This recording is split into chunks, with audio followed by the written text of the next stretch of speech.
La singularidad es el uno mismo y su trascendencia con respecto a todos los mundos resulta de su localización como totalidad de los mismos.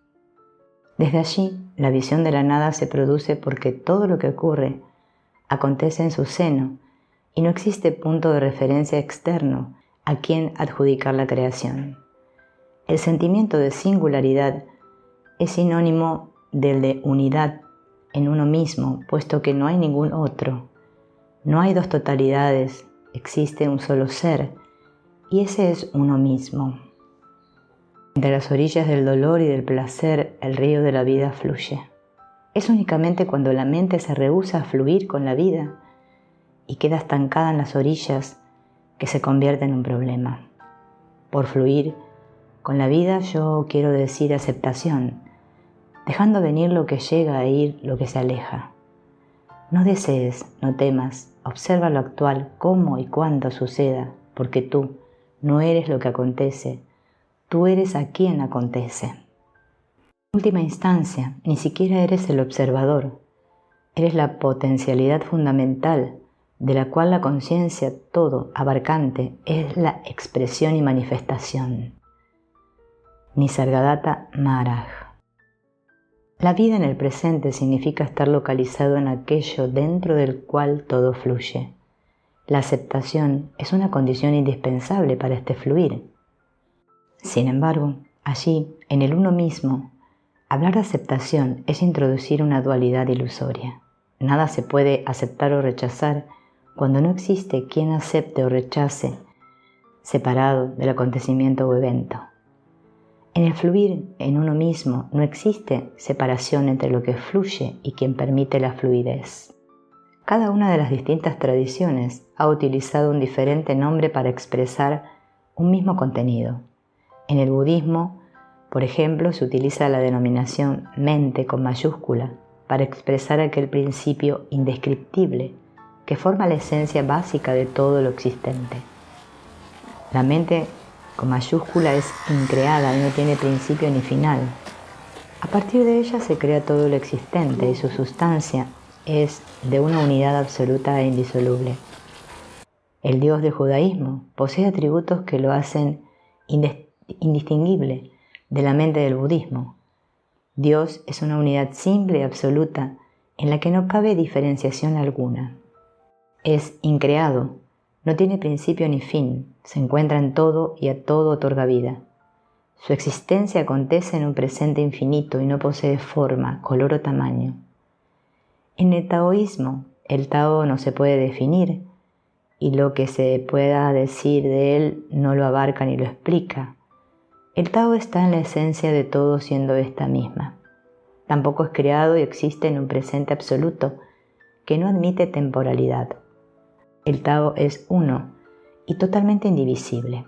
A Dios, a la mente con mayúscula y al Tao se les concibe existiendo siempre en una existencia sin tiempo, como si a lo que se refieren estos términos fuera a aquello mismo que se alcanza en el instante en el cual se logra vivir en el presente, cuando todos los filtros de la realidad con mayúsculas se desvanecen y la naturaleza real del uno mismo se manifiesta. El que alcanza esta condición lega en su testificación de la misma la evidencia de que existe una forma de existencia humana sublime en la que todos los atributos señalados en este libro se manifiestan. Esta forma de existencia no se encuentra separada de lo humano, sino al contrario, es la más genuinamente humana, hasta el grado de que quien la vive es el único que con toda justicia se puede denominar a sí mismo hijo del hombre. La ciencia extrañamente se acercó a esta condición de unificación cuando descubrió que cualquier acto de observación afecta a lo observado y que por lo tanto no existe base para suponer que el observador y el observado pertenezcan a dos reinos separados e independientes el uno del otro. En este hallazgo científico se filtró la existencia de la única mente. Esta época de finales del siglo XX está siendo testigo de la confluencia de todas las tradiciones y de la ciencia misma en un conocimiento que está permitiéndonos un acercamiento a lo que verdaderamente somos. no existe ya justificación alguna para no participar en este conocimiento y en la vivencia del sabor de la iluminación. Una de las razones que puede impedir tal realización es un defecto de autovaloración. Un ser humano educado en un ambiente punitivo y estimulador de sentimientos de culpa se concibe a sí mismo como malo, no merecedor o incapaz de lograr cualquier grado de felicidad permanente. Ante esta concepción de sí mismo, no es extraño que el mismo sujeto proyecte en los demás y en la vida misma su forma de ver. No puede concebir la existencia de la iluminación porque de antemano la considera imposible de lograr, ilusoria, idealista o un producto de una fantasía desbocada. Cuando escucha que un ser realizado es aquel que ha trascendido su yo, que lo ha dejado atrás para penetrar en un nivel más universal y abstracto de la existencia, interpreta erróneamente la descripción y se siente familiar con ella, pero no porque se encuentre más allá de su yo, sino porque ni siquiera posee uno. Para poder trascender el yo, primero es necesario poseerlo y amarlo. De otra forma, la supuesta entrada al reino espiritual es más bien una antesala al infierno. En su rechazo a su propio yo, y no en su trascendencia, puede interpretar la iluminación tal y como vive su propia vida, vacía, carente de sentido. Y puesto que toda explicación de la realidad con mayúsculas es paradójica, existe una alta posibilidad de confusión en un entendimiento puramente racional de la misma, sobre todo para quien no ha podido resolver sus problemas psicológicos más elementales. De allí el rechazo y la aversión tan común en el hombre occidental hacia las enseñanzas de los maestros del Oriente. Nadie que no posea un nivel psicológico elemental de salud mental puede favorecerse de un súbito salto hacia una pseudo-realización. Siempre, más tarde o más temprano, desaparecerá la ilusión y se tendrá que enfrentar con sus problemas no resueltos o solucionados a medias, el agravante que ahora su solución se habrá dificultado. Un ejemplo de este error es el uso de drogas estimulantes de estados alterados de conciencia.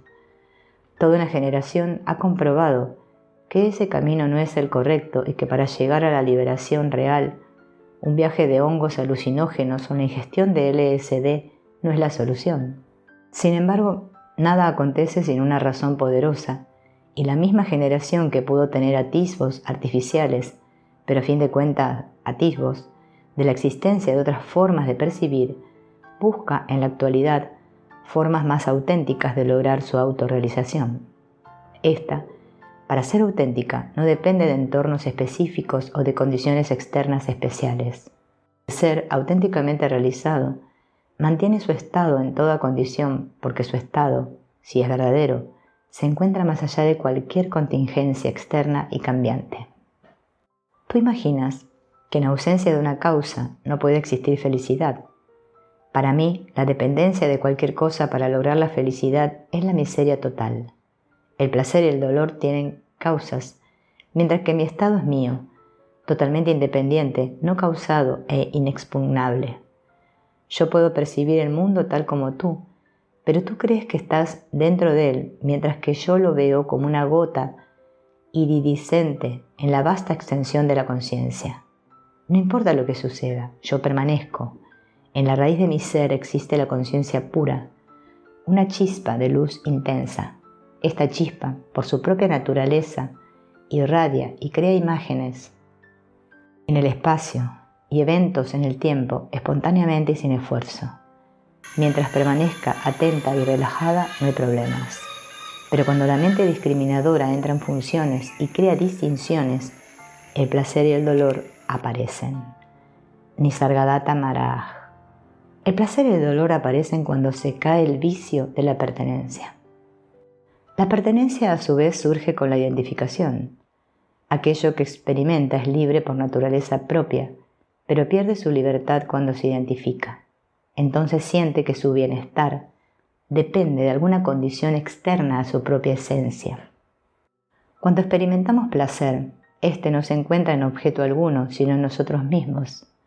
Es un recordatorio de lo que es nuestra naturaleza real, porque cuando ella se estimula, el resultado es la vivencia de la felicidad.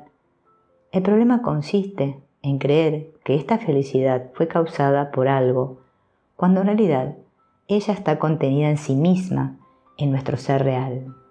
Una de las condiciones de la capacidad de vivir el presente en felicidad es mantener el contacto con nuestra naturaleza verdadera, independientemente del paso de los días, las casas que habitemos, los ambientes en los que vivimos o las personas con las que interactuamos. Vivir el presente no implica olvidar quiénes somos, sino por el contrario recrear a cada instante el contacto con nosotros mismos. De esta forma, ni el paso del tiempo, ni las enfermedades de nuestro cuerpo o los acontecimientos que enfrentamos podrán alterarnos. El signo más claro que indica que alguien no ha sido capaz de atravesar y trascender su mito o tema de identidad personal es oírlo quejarse de la repetición de los días, de lo aburrido de la vida y de la existencia de nada nuevo bajo el sol. Esta queja, lo que verdaderamente oculta, es la incapacidad de quien la emite de salirse de una cárcel que él mismo ha construido. No es una queja acerca de la realidad con mayúscula, puesto que de ésta no tiene conocimiento alguno. Si lo tuviese, lo último que se le ocurriría sería quejarse de ella. El motivo de la queja es su propia enajenación y la ausencia de contacto con su naturaleza real. Esta es siempre nueva y rebosante de frescura y bienestar. El ser nuevo no se refiere a la cambiante apariencia externa de los objetos o a la sucesión novedosa de los acontecimientos, aunque estos también son creados nuevamente y a cada instante. La referencia es a la profundidad insondable e infinita de la sensación de mismidad del uno mismo. Esa sensación es la que verdaderamente hace que ningún día sea parecido al otro, o que se pueda acusar de aburrida a la realidad con mayúsculas. El penetrar en uno mismo, notando el renacimiento constante del ser, siempre igual y siempre distinto, es el descubrir la eterna novedad de la existencia de la realidad. Cuando así se vive en uno mismo, también se vive así en el mundo. El ser nuevo para uno mismo permea con la misma frescura el mundo. El uno mismo se transforma en uno mismo cuando el mundo y uno mismo se funden en la realidad. Cuando esto sucede, los ángeles se regocijan con el acontecimiento y los iluminados de todas las épocas y tradiciones sonríen. No existen eventos importantes para el iluminado, excepto cuando alguien alcanza la meta suprema, solo entonces su corazón se regocija. Nisargadatta Maharaj. Cada objeto, al fundirse el uno mismo con minúscula, con el uno mismo con mayúscula, se permea de conciencia y se baña de la misma luz de quien así ha alcanzado la realidad con mayúsculas. Todo lo que su atención toque se encenderá con la misma llama de la conciencia que ha alcanzado. La conciencia está en todo, desde la minúscula piedrecilla, la redondeada gota de rocío, el perro y la galaxia. Es en la tridimensionalidad que se sustenta al penetrar en desigual medida en la cuarta residencia de quien observa. Es el observador de la conciencia quien desde allí atestigua. Es el ser humano penetrando cual ninguno quien comprende lo antes dicho. Es al entenderlo que se percata que su verdadera misión aquí en la tierra es rescatar la conciencia con mayúscula de toda materia. En la realidad con mayúscula, se comprende que la misión no fue meta por alcanzar, sino presencia constante, aconteciendo en el presente. Además, que la creación es propia. En el desapego del mundo, éste se goza como si por primera vez se viese, tal y como desde el silencio su canto armonioso la palabra ofrece. Es desde el primordial vacío que el color y la forma aparecen. En aquello todo ofrece plena enseñanza, puesto que allí se comprende que la creación es propia. La razón no lo comprende, pero ¿quién es ella? Vieja y desgastada sopa, sobras de otros tiempos, vejestorio inútil que ya nada ofrece. Ahora el compromiso es entenderlo todo desde el silencio que en el interior resplandece. No, la razón no lo puede comprender, pero quizá, después de tanto oírlo, acceda a penetrar en el misterio y ayude en el camino. Nada tiene por qué desecharse. La misma mente como aliada ayuda y con su colaboración todo el conocimiento adquirido puede verse alumbrado con nueva luz, porque el pensamiento en desapego también es una creación mágica y deslumbrante que contiene como todo la semilla de la iluminación. El problema no es el pensamiento, sino la confusión del mismo con la realidad. El lenguaje como manifestación del pensamiento es uno de los medios para reafirmar una cierta forma de ver, porque al transmitirse la generaliza. Pero el lenguaje no es solamente una manifestación, sino una retroalimentación de la misma realidad que se confunde con la realidad con mayúscula. La actividad cerebral cambia dependiendo de las expectativas conceptuales de cada sujeto. Es decir, el pensamiento tiene una influencia poderosa sobre la fisiología al grado de que la entrada de información al cerebro se modifica dependiendo de lo que éste espera recibir. Con el lenguaje sucede algo similar. Los árabes no conocen la nieve y en su idioma apenas hay un término para denominarla.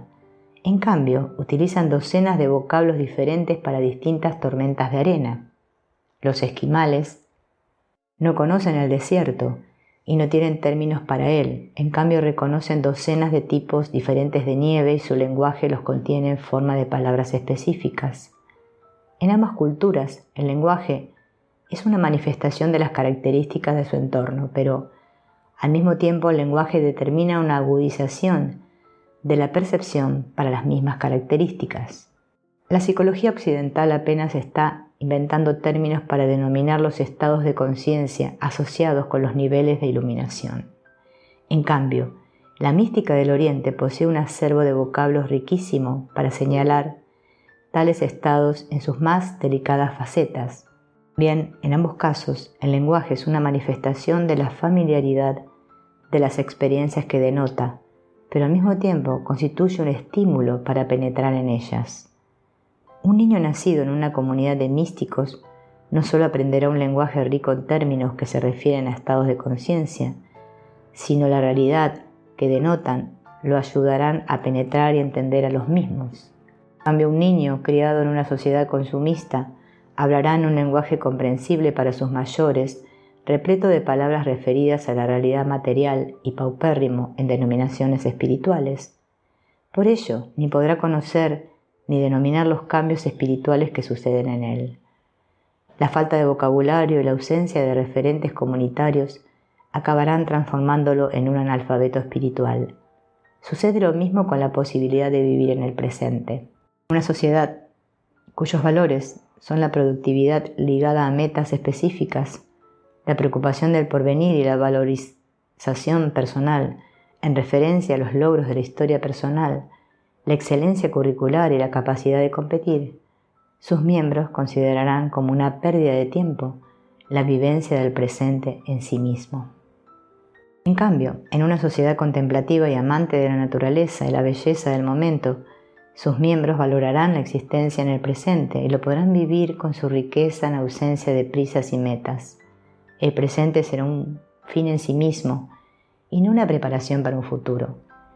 En la sociedad occidental e industrializada, el presente es un instrumento para el futuro, una herramienta para lo porvenir. El problema es entonces que al llegar lo porvenir y al arribar al futuro, este se volverá a convertir en un medio para lograr otro futuro, y así en una cadena infinita en la que la vida se diluye en una espera. ¿Espera de qué? De un futuro que nunca se vuelve presente. La tragedia de nuestras sociedades es esta incapacidad de vida en el presente, porque existe un desconocimiento de lo que verdaderamente significa la vida y una ignorancia del propio ser. Este se sacrifica en aras de lo que nunca bastará para ser feliz. La felicidad se encuentra en la capacidad de estar en uno mismo, sintiendo las oleadas cálidas, tiernas y luminosas de la mismidad, tranquilas y serenas, y bastándose a sí mismas en un presente lleno de luz y siempre nuevo.